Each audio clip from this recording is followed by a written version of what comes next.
Окей. Одоо яг тэгвэл яачих тий. Бүгд өглөөний минь төргий намайг одоо иргэдэг. Улсын их хурлын гишүүн Болдын уянгийн зөвлөх байгаа. Тэгээд яг миний үндсэн мэргэжил бол геологч мэргэжилтэй. Тэгээд КАТ-ийн болон Германы торонт хөрөмжүүдийн сейлс уулуурхад сейлс хийж байгаа, дараа нь хуваарь бизнес хийж байгаа. Одоо яг сэтгэл судлаач мэргэжлэр мастер хамгаалсан. Тэгээд PR-ын салбарын юм байгаамаа. Тэгээд карьер хөгжүүлж байгаа юм биш үү? Тэдний контентыг бас гоё болгох гэж орж иж байгаа бас давхар тал дээр мэж хэлээ. Тэгээ ялангуяа уулуурхаан салбар дээр бол ерөнхийдөө ярьж байгаа юмнуудаа маш сайн ойлгочдөг болохоор буцаагаад илэрхийлэхэд бас их амархан байдаг. Тэгэхгүй бол бас сайн салбарын биш хүмүүс чинь тэрийг ойлгуулахад бас жоохон төвөгтэй байдаг. Тэгээд надад нэлээ төхөн байд юм аа. Манай багаас сайн заяа орж ирээд давхар рекорд тэгээ бид нэг хоёр төрлийн юу туршиж үзэж байгаа. Ийм онлайн рекорд хийвэл ямар шиг байх нэгэд. Манай агийн ах бас давхар рекорд хийж байгаа. Подкаст би сүрхий төхөрчтэй. Над баялаг шүү дээ. Би бичиж эхлэх үү тэгвэл. Ялаг өнөө одоо яг хардаа эхлэв чи. За. Окей, баярлалаа. Одоо хин одоо манай буян заяа оройгоо танилцуулах тий.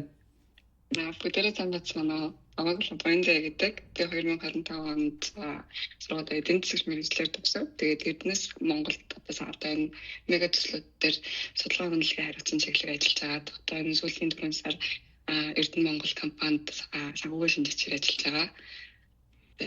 Шинэ байна. Яа.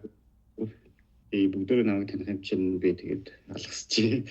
За тэгээд яг бид зүгээр ингэж бодсон юм аа. Цөмөр нэг одоо түүхийдийн нэг сэдвэрээ ингээд нэг дотроо давтамжтай тэгээд давтамж нь ямар хөө байхын цөмөрөд гэж жагаад харж агаад болъё. Тэгээд ярилцаад ингээд явъя. Тэрийг одоо өөрөө яг энэ бичлэг болгоод одоо нэг төрстэй юм болол юм яг те зүгээр дуу хоолойгоор рекорд болгоод оруулах юм уу эсвэл одоо зүгээр юу болгоод бусад өөр ямар хөлбөр байхын тэрийг эргээд нэг санал нэг групп дээрээ саналаа бичээд ингээд дараа нь болчих واخ. Эхнийх нь юм чинь зүгээр цөмөрөө чөлөөтэй тийм одоо мэдрэх байдлаар ингээд явчих гэдэг байдлаар хийчихье гэж бодсон. Тэгээ би дараа нь одоо жишээ нь төмөр ч юм уу эсвэл зис ч юм уу тэгээд одоо нефтийн салбар том салбар байгаа шүү дээ. Тэр бас ингээд эндээс ярилцаад явах гар ингээд бодож байгаа. Тэгээд энд бас хоёр хүн орж ирээгүй байна. Нэг нь болохоор яг энэ энергийн салбарт ажилладаг хүн байгаа. Яг одоо метанхийн хайгуул, нефтийн хайгуул дээр ажилладаг юм залуу байгаа. Хөдөө явчлаа гэж биччихсэн. За нөгөөх нь болохоор үндэсний статистикийн газрын дарга ажилтаа. Яг биднэрт нөгөө тоо бас хэрэгтэй. Тоонууд хэлэх байх гэдэг утгаараа бас ороод явж зүгээр юм болоо гэдэг утгаараа ингээ оруулах юм аа. За тэгээд цөмөр үндсэн хэлгөө орох уу? Алтлаа ороо тий.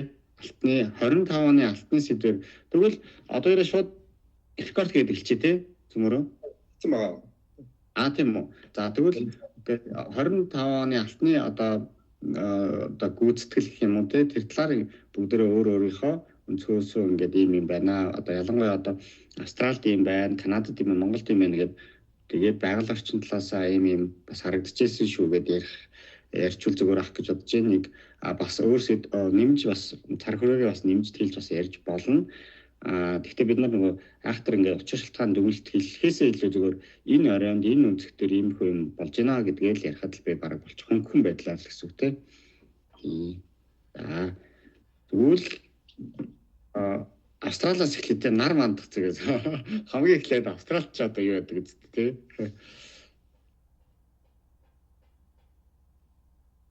Таас эхлэв. Хинээ буян үжин ч юм уу эхэлж байгаа ч би нэг кофе мофе гэж жоохон чимээ гаргачих хоёр дахьт нь орчихдгоо. Тэгээ. За окей. Тэгвэл лоожмас эхлэв. За тэгээ. Би бас нөгөө чамд алтны гүйцэтгэлээр гэхээр хідэн мэдээ материал бас уншаад тэгсэн чинь ер нь бол 2025 оны алтны хувьд бол ерөөсөө Африк онцлог жил болж өнгөрсөн байгаа. Тэгээд зөвхөн 2025 бол гэхдээ хатны үнийн дээд рекордыг 53 удаа ингээд ерөөсөө эвдсэн. Ингээл алт өслөө гэл хөөхийн рекорд тогтоолоо гэл тэнгүүд дахиад дараа дахиад энэ ингээд 53 удаа гэдэг давтамжтай байсан байгаа байхгүй. Тэгэхээр 2025 онд чинь алтны дундаж үн чинь 2319 байсан. Тэр нь өмнөх оноос болохоор 65% өсөлттэй болсон. Тэгээд өмнөх 2024 онд чинь 2627 байсан алт чинь дунджаар 2025 онд чинь 2315 гээд тэгээд яг түүхэндээ ер нь яг 60%-аас дээш өсөлт хэдэн удаа ер нь үний өсөлттэй жилийн дундаж үний өсөлт 60%-аас дээш гарсан бэ гэд харсан чи ерөөсөө 4 удаа болж исэн юм. Тэгээд тэр нь болохоор 1973 74 онд тэгээд 1979 онд тэгэл одоо хамгийн сүүлийнх нь 2025 онд болсон байгаа байхгүй. Тэгээд 73-аас 74 оны үн өсөлт бол яг нэг Бреттон Вудсийн тогтолцоонууд унсан хамааруулаад нэг алтны үнэ өөрөө нөгөө хүүг чанчтай болж ирснээс шалтгаалаад тэгээ явсан байгаа. Тэгэнгүүт 1979 оных болохоор маш асал нөгөө нэг геополитикийн асуудлуудаас хамаарат болсон байгаа байхгүй. Тэгээд 2025 онд энэ бол түүхэнд дөрөв дэх том алтны үнийн өсрөл болсон. Тэгээд энэ маань одоо тэгээд өсөөрөл байгаа. Тэгээ 2025 оны хамгийн дээд үн чинь сая $12 сарын 26-нд тогтоогдоод $4,530 ирсэн. Тэгэхээр энэ бол алтны үнийн тийм сонирхолтой бас хэл болсон байна гэж бодож байгаа. Канадад ер нь ямар хөө 25 онд алтны салбар ер нь хэрхэн одоо болж өнгөрөв? Тэгээ манай Канадад ч нөгөө Америк Канадад ч ерөөсөө дэлхийн зах зээл рүү шууд холбогдолтой явчихдаг болохоор ингээд дэлхийн зах зээлээс ингээд тусдаа ингээд салгаж үзээд байх бол нэг юу бол байхгүй. Тэгээ яг нөгөө үнийн өсөлт үнэ талаас бол онцгой тийм Канадад зөвхөн гэсэн тийм юм байхгүй. Аюул нийлүүлэлтийн хувьд бол бас өөр төрлийн авах. Олон шинэ ордны юу ашиглалтанд орсон уу? Тэр талаар бол ерөөсөө яг судалж яг хэдэн шинэ орд ашиглалтанд орсон бэ яасан гэдгийг хараагүй л. Окей.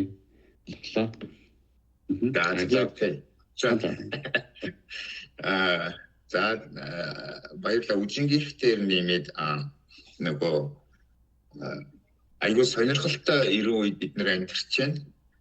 Алтыг ийм болоод ингээд бүжгэнч нэрдэг. Одоо энэ алтны компанид чинь геологи идэвхжээд энэгээр манай энэгээр баг өдөр болгон л геолог өрөм датабас үүсгдэг хүн хайсан ийм зарууд л ерөөсөө амар эрчимдэж байна. Тэгээд тэр нь сая одоо би нөгөө хуваараа ингээд өөр тийшээ нүүл нүчи ярьчи гэдэг суурь хаанчсан ажил байгаа юм чинь би нэг жоохон хүүхдүүдээ одоо явчих гэсэн ингээд өгсчлээ гэдэг юм зүгээр ядаж надад ингэж нөлөөлөх үтсээр тийм байгаа. Одоо жишээ хэлэхэд Калгурлид Бурбанк гэдэг бүр хотоагаад ингээд нүүцсэн тэгээд би тэнд 19 онд өрөмжсөн тэгээд тэр жишээ нь ингээд айгүй чи ингээд сонио хайгаад ахлаа айгу характеристик айгу төвхөртэй болчихлоо. Тэгээд байхгүй ингээ юу чгүйгээ манай сэлэн мэлэн байдаг штэ нэг юм ганц хоёр чулуун дээр айгу гоё юм хүчсэн хэрнээ ингээ цаашаа хайхгүй ашиглалт орохоор ашиггүй болчихдог.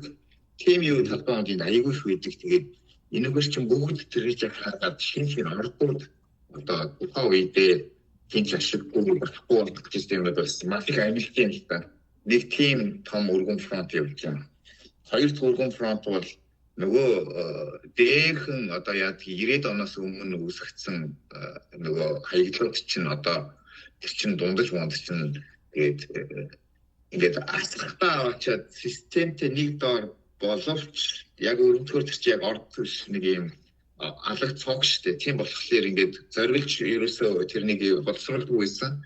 За тэр шороонууд бол одоо амар хөдөлж гинөө. Тэгээд алтны салбарт ботлник те ингээд бүх юм хязгаарлаад байгаа юм одоо ерөөсөө нийлэл болж хувирлаа. Одоо ерөөсөө алтны хайгуул алтны юу гэхээсээ илүү нийлтэй хүнлэнд хамгийн сайн бизнесээ босгож байна. Энэ компанид бол ерөөсөө нөгөө өдрийн хаашаа зарах нийл хаана тэр нэг Focus Minerals гэж компани жишээ нь Goldguard сая 4 жилийн өмнө мил барьсан. Тэр хятад эдтэй компани гэж би баг дубха. Тэдний мил рүү бол одоо маш их зарж байна. Тэднийх бол одоо extend хийгээд мил амар бизнес одоо ална гэдэг шиг болж байна. Тэгэхээр тэдний үн өсгөлээр нөгөө акттай газар хайгуулаа хийцэн газруудад айгүйх бенефит тэр хүмүүст нь ирж байна л та. Яг л тийм цаг үе юм бол. Сонирхолтой байна тий. Маш сонирхолтой. За баг нөгөө дахиж нөгөө gold rush дахиж эхэлж байгаа юм шүү. Тий. Амар юм. Ерөөсөө нөгөө нэг prospecting лиценз гэдэг нөгөө 10-20 мянгаар ингээд зараад байдаг. Тэр мэлч бол ерөөсөө ингээд гүйжидэг боллоо шүү дээ энэ хувьд бол. Зөв. Окей. Сонирхолтой байна. Одоо олон бас жижиг гэсэн ордууд бас эргэлтэнд авах боломжууд бас бүрдэж байна тий. Ийм өндөр дээр болол. Тэгээд том шкала юу гэрээ хахад сая би нэг юу тэр gold гэдэг нэг нэвтрүүлэг гэдэг тэрнийг харж ирсэн чинь хоёр янзын орд гэдэг юм байна л да. Нэг нь high grade, нөгөөх нь high scale. Ийм л хоёр төрлийн орд явдаг. Тэгээд ийм high scale-тэй орнууд л ийм юмнаас айгүйх benefit хүртдэг юм биш. Тэгэхээр жижиг биш юм том хэмжээний high scale заавал байх ёстой гэдэг үг өстой байдаг юм байна. Зөв. Окей. Ойлголоо. Буян зайд мэдээлэл шеэр хийх мэдээлэл байгаа юу? Тэгээд угаасаа ингээд эдийн засагт ингээд алтны үн бүр ингээд rockтай гол хүрээлтэй all time high та хэдэн ч удаа тавч өгдөг болж юм хэлснээр одоо 60% та үрэл 1900 нөгөө 73 онд болсон тэр нөгөө нэг үйл явдал өрөндө хайртай нэг бас баг болох гэдэг юм билүү хараад байхгүй яа гэх юм бол 1973 онд ч нөгөө алтыг нэг $35 хүртэл ингээл барьсан те өнжил хөөгч ханжгүй яг л юм байна тогтсон байсан чинь үгүй одоо ингээд US-д идэх одоо үнцэн буураад долларт идэх үнцэн буурсны улмаас бол алтаа хөвч автаалдаад тэгээд ингээд rocket тасан чи цай ч гэсэн бас одоо эдийн засгийн political economic одоо ингээд unstable байдал ч гэсэн алтны үнд бас үсгэд нэлээд нөлөө үзүүлсэн болов уу гэж би харж байна. За доллар ч гэсэн ер нь бол дөнгөс одоо энэ өмнөх жилүүтэй харьцуулахад нэлээд одоо сул хүчээ алдсан байна. За тэгээд Central Bank өөрөө борлогын хүүгээ өндөр барьж аваад буурууллаа. Энэ нь бол хөрөнгө оруулагчдад алт илүү attractive болж байгаа юм болоо. Тэгээд эдийн засгийн ийм одоо докторгүй байгаа энэ үед болохоор алт одоо илүү одоо хөрөнгө оруулалтын одоо safe нэг одоо нэг хөрөнгө оруулалт бас хөрөнгө хатгалах хүний ингээд нэг belief дээр одоо алт одоо ингээд ихтэлтэд үүсэж байгаа шүү дээ. Тэрэнд нь илүү алт илүү attractive байгаад байна гэж хараад байна.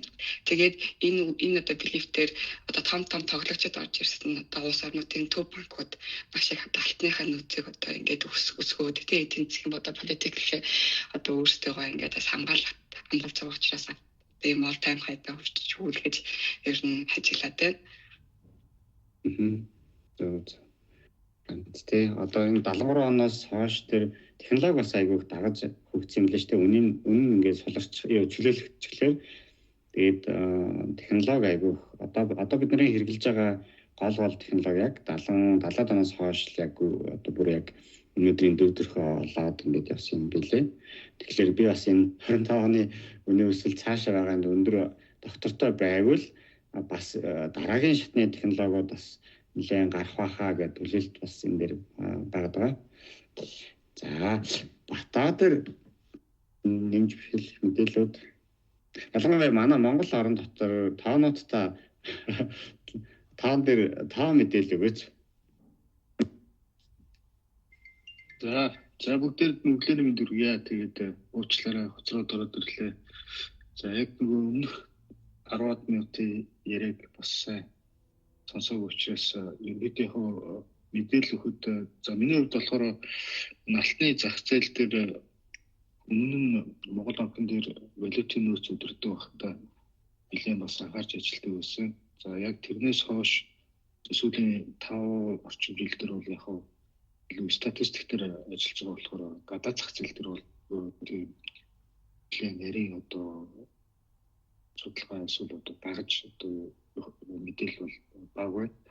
Гэхдээ одоо хүмүүсийн хэлж байгаа жишээ одоо сүүлийн үеийн үнийн өсөлт бол мэдээж энийг харж байгаагаар бол энэ Америкийн нэгдсэн улсын засгийн газраас явуулж байгаа бодлого хамгийн их нөлөөлж байгаа гэж харж байгаа. Энэ маань өөрөө ялангуяа тэр санкцд одоо төв банкуудын нөөцийг одоо шууд одоо зарцаах энэ өмнө болдгоо байсан явдлууд бол одоо болж байгаа нь өөрөө төв банкуудыг ялангуяа одоо томоохон эдийн засгуудыг бол өөрсдөө алтлуу ярих буюу аль нэг одоо төв банк мөнгө дэвлэгтээс хараатуу сэлбэрээр барих гэх бол нэлээд төтөж оруулж байгаа болов уу гэж харж байна. За хоёрт бол энергийн эдийн засгийн өөрийн бас одоо энэ байж байгаа нөхцөл байдал за Трампын явуулж байгаа бодлогоос шалтгаалаад бол ялангуяа хөрөнгөний зах зээл дээр гадагшаа энергийн зах зээлээс бусад зах зээл рүү бол одоо хөрөнгө гадагш руу өрсөл бол бас сүүлийн 1 жил гаруй хугацаанд бол нэлээд явж байна. Энийг нөгөө фандын урсгалын статистикээр бол харж болж байгаа. За энэ нь өөрөө энергийн зах зээлийн урд нь одоо хувьцааны зах зээл нэлээд өсөлттэй байсан бол эргээд бусад орны хөрөнгөний зах зээл бол нэлээд өндөр өсөлттэй байхад нөлөөлж байна. Жишээлбэл одоо манай хамгийн Косби ихэд одоо 25 орчим өөр өссөн гэлэн сүүлийн одоо он гарснаас хойш жил өрөхгүй хугацаанд ч гэдэг. Тэгээд дээрэс нь төв банкуд алт нэлээд их авч ийн. За дээрэс нь ингээд яваад ирэхээр ерөнхийдөө цагуун зах зээл дээр том өөрчлөлт бол одоо орж ирэх магадaltaй болж байна гэж харж байна.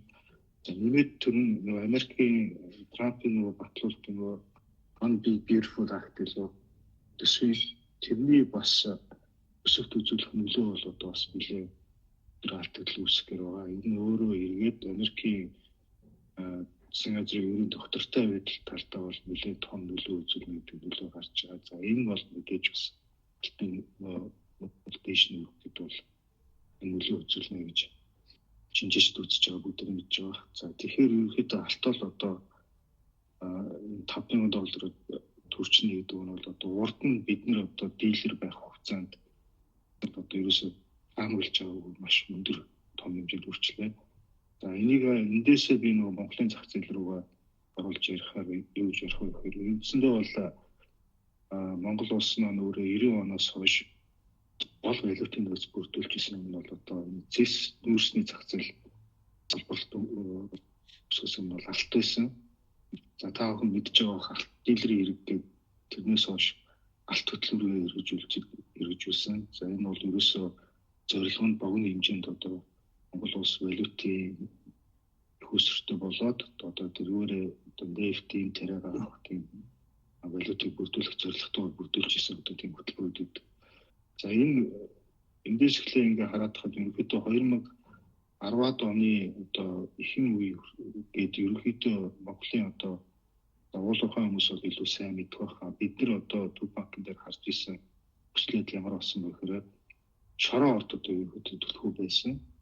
Шороо ордуудын нөөц ерөнхийдөө яг нөгөө нөөцийн мэдээлэлээс хараад ирэхээр нөөц бол нэлээд шавтах тийш бол орж ирж харагдаад байдаг.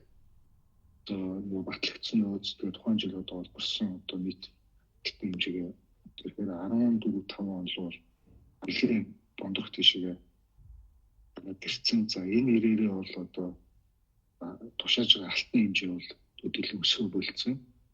За энэ бол 20 тонноос тийш гарах болцсон. За сүүлийн одоо ковидос хойш бол бүр одоо жилдээ 11-13 тонн руу орж ирээд ингээд тушааж байгаа алтны хэмжээ буурчаад байна.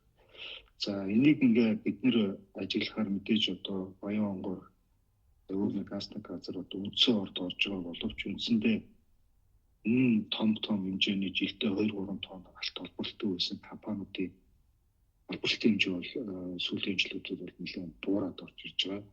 Шинээр орж ирж байгаа алтны ухаануудын олборлж байгаа хэмжээнд бол тийм өндөр биш байдаг.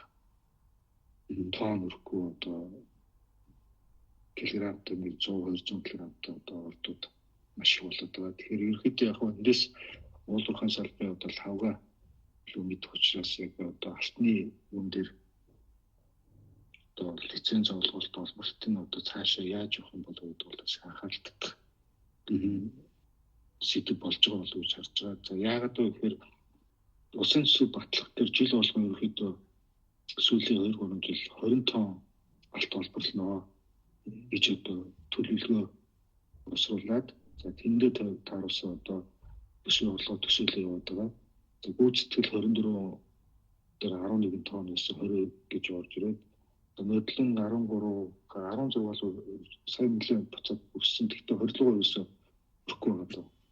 Тэгэхээр ерөнхийдөө энэ маань өөрөө юу хэлж байгаа нөхөр манай дээр эдгээр одоо үн огцом нэмэгдсэн ч гэсэн эргээд нөгөө олборлтын хэмжээ бол тийм хурцтай сэргэж чадахгүй. Энэ маань өөрөө нөгөө одоо хайгуул тэгээд хайгуулын жишээлдэг олборлтын ашиглалтын жишээлдэг холбоотой болов гэж харж байгаа. За ерөнхийдөө бас нэмээд мэдээлэл өгөхөд бол биднийг 2014-5 онд яг нөгөө алтны санхүүжилт гэдэргээд ажиллаад бас хөтөлбөргээ явж явах тухай үед өртөг бол бас нэлээд өндөр болцсон байсан. Тухайн ханштай харьцуулахад. За шороо орд бол нэг 600-аас 800. Тэрнээс хойш одоо өртөг эдгээр одоо өслөж гисэн өрөнд бол одоо нэлээд бас их ашигтай одоо болохоор энэ салбар харагддаг. Гэхдээ ер нь бол яг өнөөдөр эдийн засгийнхаа нийт одоо үзүүлж байгаа нөлөөний хувьд бол Японд бол одоо нэлээд жижиг болцсон байна шүү дээ. Нөлөөний хуулийнхаа хувьд ч гэсэн энэ одоо 2000 онд одоо Монгол улс одоо нийт одоо экспортын бодлого бол одоо 1 тэрбум дотоод доллартай энэ 200 гаруй алт 200 гаруй одоо доллар за тэгээд 300 сая долларын зис за тэгээ манай нөгөө Солонгост ажиллаж байсан ажилчдын маань 100-аар 200 сая долларын мөнгө үйлдэл ийм л орлоготой болсон байсан. Одоо өнөөдөр 15 тэрбум доллар болсон. Тэгээ энэ дотор одоо эзэлж байгаа алтны хэмжээ бол цэнгүү бага нийт эдийн засгаар одоо үзүүлж байгаа нөлөө бага байна. За баярлалаа. За одоо байгаль орчин талаас 25 онд энэ алтны олборлолт нь тодорхой хэмжээр нэмэгдэж байгаа ч гэсэн ер нь бол байгаль орчин талаас ямар үзэгдэл ажиглагдаж байна. Ер нь дэлхийн нийт дээр бас энэ байгаль орчин бас дагаж байнга л яригддаг учраас энэ дээр мэдээлэл хуваалцаач. За тэгээ байгаль орчны хувьд бол нэг супер нэг өөрчлөлт гэдэг байх тий. Тэгэл үндсэндээ хоёр төрлийн л орд байгаа даа. Тэгээд Монголд ч нь болохоор үндсэн ордууд болохоор цянитаар угаад олболж байгаа шүү дээ. Тэгээд хаягдлын далангуудын асуудал ер нь хайцсангууд доктортой байгаа даа. Тэгээд яг хаягдлын далангийн стандарт энэ гэдэг асуудал зүйлүүд айгүй хүчтэй яригдаад байгаа. Яг тэгвэл манад үндэсний тийм одоо стандарт энэ хайцсангуу ус одоо юу гэдэг юм бэ? Хязгаарлагдсан л байдаг юм байна. Тэгээд тэр хаягдлын далангуудын тавигдах шаардлагууд л айгүй үндсэндээ айгүй хүчтэй яригдаад ер нь бол түүхэн ярих юм бол Монгол алт хөтөлбөрийн дараа 2000 алт хөтөлбөр чинь 90-ад онд батлагдаад тэгээд байгаль орчны асуудал нэлээд хаягдаад тэр хуулийн хүрээнд хаягдсан байжгаад 2006 оны ашигт нутгийн хуулиар яг энэ нөхөн сэргээлт байгаль орчныг хамгаалах гэдэг том бүлэг сэдвүүд орж ирээд 2008 онд үндсэн том стандартууд нь ер нь шороо ордоор суурилсан стандартууд батлагдсан. Одоо хөрс чим төрсийг хадгалах, овоолох, за тэгээд буцааж тараах, тэгээд ургамал гэх мэтчил ингээд нэлийн тэр туршлагууд нь илүү их заамар Төвийн аймаг Сэлэнгийн нутгууд дээр одоо суурилсан тийм стандартууд батлагдаад ингээд явж байгаа сая 23 онд иж бүрэн стандартууд дахиад шинжлэгдсэн байгаа. Тэгээд энэ 23 оны стандартууд нь болохоор бүслүүрээрээ өөр байя гэд говийн бүслэлгээр хангаа ургамал авчид тарьчдаг. Тэрийгэ болий гэд ингээд явж байгаа. За тэгээд байгаль орчны хувьд бол ер нь уул уурхайн салбараа дагаад ингээд нэлийн агцтай хөгжөөд явж байгаа. Тэгээд уул уурхайн салбарын буйнаар одоо Монгол улсын түүхэнд байгаагүй ахсар хэмжээний байгаль орчны дата бол цуглардсан байдгийн яам дээр. Тэгээд тэр датаг бас манай салбараас жоохон дижитал биш нэлийн аналог маягийн мэдээллүүд айгүй тийм том болцуулалт хийхэд айгүй өчир туталтай датанууд байдгийг. Тэгээд тэрийг өөрчлөе гэдэл яриад ингэ явчихин да. Баярлалаа. За ингээд тэгвэл юу гэж цөмрөө дуусгах тийм өнөөдрийнхээ алттай холбоотой яриагаа дуусгая. За тэгээд дараачийн Батаа сүүл харчихсан учраас Батаагаас өөрийгөө танилцаа. Бид тэгээд өөрийгөө танилцуулсан. Таны орж ирээгүй 10 минутанд бол бид тэгээд хоорондоо танилцчихлаа. Тэгээд дүгэж эхэлж ирсэн. За уучлаарай би бас нөгөө уулзалтынхаа юг буруу ойлоод огцроод ороод ирлээ. Тэгээд энэ ярианд бас мэдээлэл солилцох ярианд үрж оролцуулж байгаад баярлалаа. Тэгээд намайг Баттава гэдэг би одоо үндэсний статистикийн хорооны дараагаар ажиллаж байгаа. 2021 оноос хойш ажиллаж байна. За тэрнээс өмнө Монгол банкнд ажиллаж байсан. Тэгээд өнөөдөр яг алтны хилцүүлэгтэй сэдвтэй толботой юу гэхээр үндсэндээ би 2008-аас 2016 он хүртэл ерөнхийдөө валютын нөөцийн удирдлагатай гадаад зах зээлд валютын нөөцийн удирдлагатай бол нэлээд төвлөрч ажилладаг байсан, дилер хийдэг байсан, багцын портфолио менежер хийдэг байсан. За тийм үед дээр нөгөө хатуул мэдээж нөгөө валютын нөөцийн гол бүрэлдэхүүн хэсэг байдаг. Тэгээд энэтэй холбоотойгоор бол нэлээд их одоо олон улсын зах зээлд судалгаанууд за тэгээд ажлууд бол нэлээд хийжсэн. За босролын хувьд гэх юм бол би Улаанбаатар хотод 11 дугаар сургууль төгссөн. За дараа нь Тайванд бакалавра хийгээд Люксембургийн их сургуульд магистр хийсэн. За тэгээд бас CFA юутай 19 онд амгаасан. Ерөнхийдөө үндсэн миний бол бэкграунд бол finance байгаа. Тэгээд за цаашдаа юм хилцүүлүүд болох юм бол илүү бэлтгэлтэй ороод бас одоо аавхан илүү сайн нарийн статистик мэдээллүүдийг болон одоо төрийн бас үйл ажиллагаанд бас тодорхой хэмжээнд оролцож байсан учраас түүнүүд дээр бас ямар асуудлууд гарч ирсэн дэлгүүд бас сонирхолтой хол гэж бодож байна байлаа. Окей. Баярлалаа. Аги гараа ирсэн үү? Тэглээ. Ер нь даваагийн түрүү ярьжсэн сэдвүүдээр л үргэлжлүүлэл ярмаар байна л да. Тэгвэр ингээд тустай мэдээлэл өгөөд болчих юм уу? Эсвэл харилцан ярих юм уу? Одоо энэ яг нь ямар тиймэр бодож байгаа юм. Тэгээд түрүү бас хэлсэн шүү дээ. Ми ойлгосноор бол Монгол төр нь шороо ордууд нь ер нь дуусчаад одоо үлдсэн ордууд нь алтны хувьд үндсэн ордууданд үлдсэн байгаа юм байна гэдэг нэг юм ойлголттой яваад байгаа. Тэр нь зөв үү буруу юу одоо энэ лавгаас сумаар байна. За нөгөө яриад бол амар дуусчихгүй их удаан ярьдаг учраас би нөгөө жоохон богинохон 15 минут дотор да сэдвээс бүгд өнцөөр ингээд яриад дурдаад явчих зүгээр гэж бодоод байгаа байхгүй. Тэгээд хүмүүс чинь яг өглөө ороод ажил төрөлдөө явах хугацаанд нэг 15 минутын хугацаанд гал сонсчвол мэдээ зүгээр юм билээ.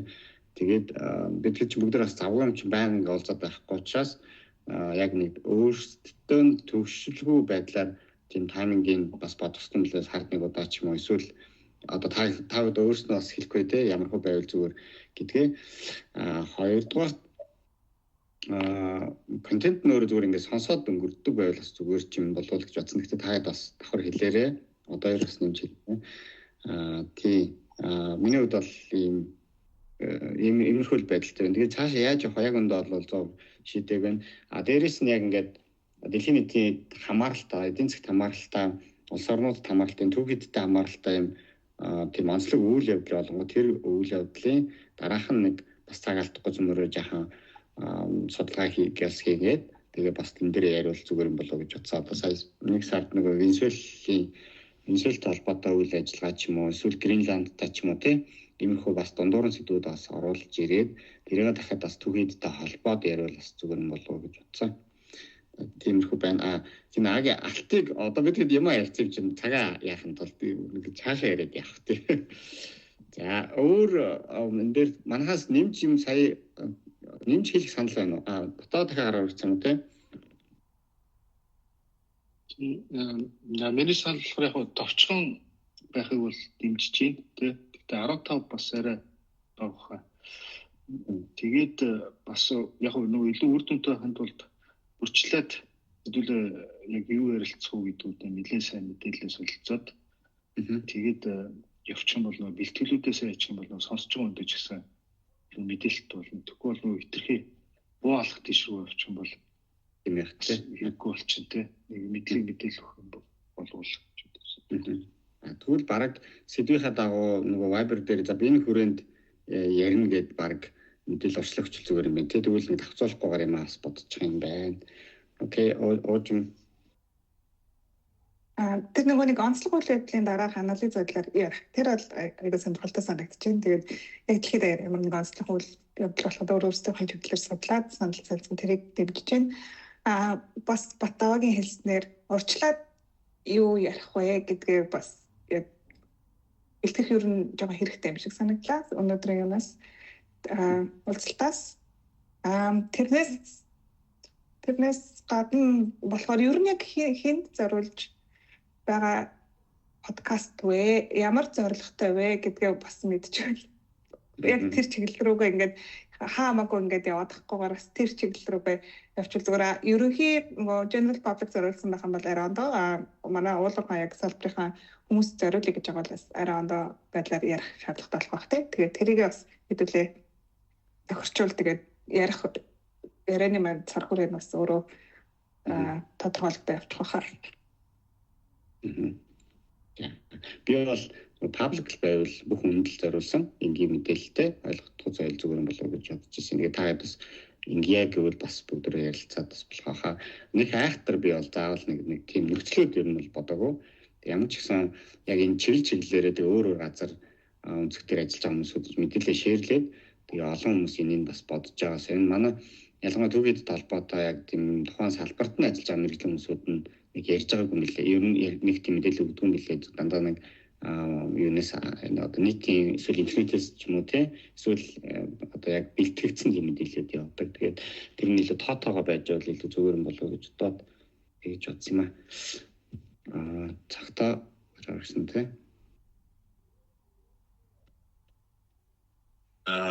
Юу гэх одоо нөгөө хийж байгаа хүн бол форматаа ягаад дүрмээ тавих нь зөв. Тэгээд одоо энд их хурлын гишүүний тослох юм зохион байгуулдаг хүмүүс байгаа. Эднэр илүү зохион байгуулах байх. Ярддаг яриан дээр хэдүүлээ анханасаа яадаг нэг хүн ингээ ярихаараа минут ярья гэдэг тийм цаг гүйцэтгэх ч нэг юм нэмчих юм болоод бид нар ихэндээ багтахгүй байх юм. Явандаа нөгөөдөлөө багтаад ярьс горно шүү дээ чинь урагшлан. За хоёр дахь асуудал нь болохоор 15 минут ч вэ хэд ч вэ энэ чинь төрөл бүрийн өнцгөөс өнцгөөс харж чадвартай юм хүмүүс цуглуулсан хэнийг ч айгу уртаар ярих байхгүй. Тэгэхээр 15 минутаа нөгөө бичиж байгаа хүмүүс маань тастаж аваад хийн үз. Тэгэхгүй одоо яадгийг алт гээд хэрвээ сэдв явал маш олон сэдв байгаа. Тэгэхээр нэг нь яг удирдаад нэг иймэрхүү өнцөг гаргамаар байна гэдэг нэг юм нэг гаргаад хоёрдугаарт тэр үнцгийн дагуу асуултуудаа хэдүүлээ нэг тийм зохион байгуулалтаар замбраг болчих واخ тийм ээ. Тэгэхээр нөгөө нэг юун дээрээ мессеж солилцдог юм дээрээ хэдүүлээ энэ үнцгөөс байвал яасан юм бэ ч гэдэг юм нэг тийм дөрөв тийм цаг хоёрын санал байна. Тэгээд юу одоо сая за ингээд дууслаа гэдэг. Тийм гэхэл дуусчихсан. Тэгээд өнгөрчл да. Тэгээд арай уртл ярих байх. Тэгэхээр цагаач гэсэн нэг цагт багтаа нэг 2 цагт багтаа. Тэндээс чинь 15 минутын контент чинь хастаад гарна шүү дээ. Тэгэхээр оролтоо хийдүүлээ ч гэсэн нэг бас ингээ учиргүй юу гэхээсээ илүү нэг аль болох мэдээллүүдийг энгийн байдлаар мэргэжлийн хүмүүсийн гол миний бодол бол энгийн хүн ойлгохоор л тайлбарлаж чадах явдал шүү дээ тийм ээ. Өөрөөхөө өнцгөр нэг тиймэрхүү зохион байгуулалт хэдүүлээ бодоо ярилцаад гаргуул зүгээр хаа. Окей, боллоо. Тийм хугацааны хувьд бол би бол жоохон за 15-аас 20 ч юм бата. Них бас их хурдуулахаар юу одоо би ч өглөө ингээ ажиллаа явахад сонсдог байх подкаст байг сонсдог байх. Тэгэнгүүт дунд нь зогсоочоод ороод дараа нөгөөдгөө мартаад за юун дээр яасан бэ тэгээд хайчаад идэг. Яг нэг 15 минут юм болохоор бүтэн сонсчоод тэгээд хүнчээс өглөө өөр юм бас бодож ингэж яах юу гэдэг шүү дээ. Тэгээд тэр бүтэн аваад авахлаар айгу зүгээр юм билээ. Тэр утгаараа ингээд хордоо мэдээлүүд нэл их зүгээр юм байна гэж бодсон. Яг удаан контент байж болно л та дундуур нь ингээд 30 минут интертэй тий. Тэрийг дундуур нь ингээд жахан бүр ярьдаг. Тэрийг арай нэг өөр төрлөөр хийсэн дэр. Дээрээс нь би нэг таадаг айгу завгүй хүмүүс байгаа учраас удаан сууж чадахгүй байх гэж байгаа байхгүй. Нэг 15 минут гаргаад тухайн сэдвээс ярьчаал. Тэгэл тэр нь ороод байвал зүгээр юм болов л гэж. За одоо ерийн баяр болохоор илүү нөгөө контент бэлтгэх талаас нь илүү зөвлөөд яг бэлдээд өгөөч гэж гуйж байгаа юм. Түүнээс зорилго бол энэ бол бид хэдийн явуулгын салбарын төвхийдийн тэгээд толботой юмудаа ярих нийт зориулсан л ярив. лого би надад санал байна. Ер нь нийгэм дээр ингэж хараад ахаар за бид хэд бол бүгдээрээ л бас нэг тодорхой хэмжээний боловсралтай бас ажлын туршлагатай ийм хүмүүс байна шүү дээ тий.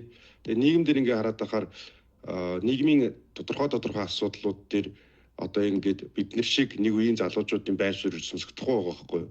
Баахан л нэг ийм жагсдаг, хөдөлдөг одоо ингэ нэг нийгмийг турхирсан эсвэл буруу чиглэл рүү мэдээлэл төгөөс энэ хүмүүсийн яриа тооцоолцогдоод байгаа боловч жирийн хүмүүс одоо чинь өмнөх ажиллаа хийгээд явж байгаа хүмүүсийн байр суурь зөвхөн уулуурган салбарч гэлтгүүгээр нийгмийн бүхэл салбаруудад бас ийм тухай бүртээ байр сууриа ингээд хоорондоо ярилцаад би тэгж ойлгож чинь би энийг гэж харж ийн гэдэг ийм өнцөг байгаад энийг нийтэд яриул их зүгээр надад санагдаж байгаа.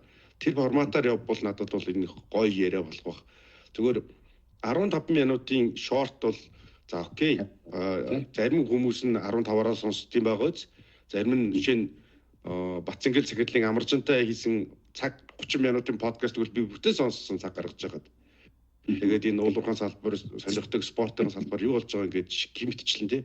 Тэгэхээр форматаа бол би уртаан байх нь бол тухайн сэдвээс одоо агуулгын хүрээнд бол байхад бол асуудал гэж бодож байгаа. Жишээ нь би сая өнгөрсөн жил нүүбийн шугамар Кыргызстан яваад ирсэн. Тэнд Алтан Кен гэдэг алтай том уурхай байт юм байлээ. Тэгээд тэрний эдийн засгийн нөхцөл, уулын нөхцөл нь бол үнэхээр ямар хацтай хогноод вэ гэж хэлмээр тийм уул техникийн нөхцөлтэй тийм уурхай байт юм байлээ. Гэх мэтчлэн ингээд яг тэрийг зөвхөн байгаль орчин гэдэг талаас биш бас энэ уулуурхайн салбар тодорхой хэмжээнд бас ажилтдаг. Дээрээс нь Монгол иргэнийхээ хувьд бас ингээд өөр улсууд яаж хөгжих гэж байгаа юм те. Тэр улсад яаж хөрөнгө оруулалт татсан гэх мэтлийн үцгэн харсан юмнууд бас нийгэмдээ ингээд тус бүрдээ ингээд коллективли ингээд тал талаасаа нийлүүлээд ингээд ярил наач чамаас аюу гоё хүмүүс ингээд сонсоод энэ нэг үеийн одоо 40 гаруй насны залуучууд энэ ингэж байр суурь дээр ийм байр суурьтай байгаа юм байна гэдэг юм уу те. Одоо жишээ нь тийм одоо дебет гэдэг юм уу хилцүүлэг мэтгэлцээ юм бол нийгэмд амар хүлээлттэй байгаад байгаа. Тэгээд тэр итгэцээнийг бид нар яг ингээд нөгөө ард иргэд өгч чадахгүй байгаа байхгүй юу? Одоо жишээ нь дөнгөж сая Солонгосын визний асуудал дээр ингээд нийгмээр байр суурь илэрхийлэлээ шүү дээ. Тэгтэл би өөрөө болохоор дахиад нэг өөр байр суурьтай байгаа байхгүй юу? Гэх мэтчлийн энэ асуудлаа ингээд тал талаас нь ингээд яриад одоо Австрали төвд байгаа хүн байна, Америк төвд байгаа хүн байна. За энэ дээр бас нийгмийн эрүүл мэндийн чиглэлийн хүн нэмэгдчихвэл бас зүгээр бах. Яг тэгвэл энэ уулуурхайн төслүүд чинь хүний эрүүл мэндэд яаж нөлөөлдөг юм те. Байгаль орчны хэсгийг нөхөөгөө байгаль орчинд байгаа ярьчих. Нийгмийн эрүүл мэндийн чиглэлийг бас нэг хүн оруулж ирээд дээр нь хүний эрхийн чиглэлийн бас тийм мэрэгжлийн хүн байвал бас их гоё юм тал талын яриатай байгалийн шинжилгээний болон нийгмийн шинжилгээний салбар нийлсэн юм гоё ярианууд хийгдэх болов уу гэж би бодож байна. Тэгэхээр тийм байдлаар хийвэл ямар вэ гэдэг саналтай байна. Алглаа. За. Яг би та бүхэн бүгдэнтэй нэг үрчлээ ярьчихна. Дараа нэлээд тогтаа. Тий. Өөр манайхан формат сонсдог байдлаар зүгээр байгаа юу? Одоо юу гэж тэгэж подкаст дээр одоо ер нь контентууд яаж явж байгаа вэ? Тэн дээр мэдээлэл өгч бидээ. Ер нь бол угаасаа энэ ч нөгөө мэрэгжлийн хүмүүс ярьж байгаа буюу мэдээлэл өгдөг л одоо зөвлөдөг мэдээлэл өгдөг төрлийн ярианууд яваад байна шүү дээ. Тэгэхээр угаасаа сонсдог төрлийнх нь байвал илүү даваа талтай л ах л та. Тэгэхгүй бол одоо юу гэдэг нөгөө урт хугацааны энэ ч нөгөө хэрвээ бүр 30-30 минут ярьчих юм бол энэ урт хугацааны контентийг бэлтэнэ гэдэг айгүй өөрөө өндөр зардалтай цаг хугацаа шаардсан юм болчихно. Тэгэхээр бол миний бодлоор бол яг сэдвээ хайрцагладж аваад тодорхой асуултнуудад яг тоочны ойлгомжтой байдлаар хариулж явах нь илүү хүртээмжтэй юм болов гэж бодож байна. Тэгээ тэндээс нь зүгээр тастаж аваад яг энэ сэдвээр энэ мэрэгчлэлтэй юу гэж хэлж ийн вэ гэдгийг л багсагаар нь контент болгож те нөгөө минут 32 минутын болгож тасдахнаас дээрлэх л та. Тэгэхгүй бүр уртаар нь бэлтэн гэдэг бол жоохон тийм юутай уйдгартай бөгөөд нүсэр тийм л юм болох баг. Гэхдээ ер нь бол бид нар чи яг ингээд яг лавга ахын хэлдгээр эхний удаа зүгээр туршаад үзье. Тэгээд сайн мэдгүй харъя те ажиглыг хүмүүс ямар өнгө аястай юм байна те одоо ямар шууд цаг хугацаанд бид нар юу ярьж ийн гэдгийг ажиглая гэдэг байдлаар явж байгаа болохоор энэ дээрээсээ нэг анализ хийгээд тэгээд дараагийнх дээрээ хоорондоо ярилцаад яг эхний бүтээгдэхүүнээ гаргах нь зөв баг л та. Окей. Баярлалаа. За тэгвэл бүгдөө хинээс оочмаас устна Валентины өдөр завгүй өдөр ороод ирсэн гэж боддог. Тэгээд зарцуулах юм өстэй цагаа зарцуулъя да. За бүгдөө баярлалаа өглөө ингээд орж ирээд баг цаг болчлоо тий. Тэгээд сонсон баярлалаа. Тэгээд нэг саяны юг 15 18 минут орчим яг нэг төрний яриа болж ах шиг байсан. Яг гол яриа. Тэрийгээ нэг юу ячаад тэгээд зүгээр дундаа шеэрлээ. Тэгээд дараа дахиад юм санал гомлоо бичиж. Одоо би юу мэддэг болсон юм чинь юм хүн бичгээд бол гайгүй хаа. Хин батаад цагтаа болохоор юу батаа зориулаад яач бид бүгдөө танилцсан. Тэгээ энэ ч өшөө 2 хүн ороод ирсэн шүү дээ. Батава 11 хэдэн оны төгсөлтийн. Я харсан юм шиг байна л да. 2002 оны төгсөлт. Би 99 оны төгсөлт. Баярлалаа.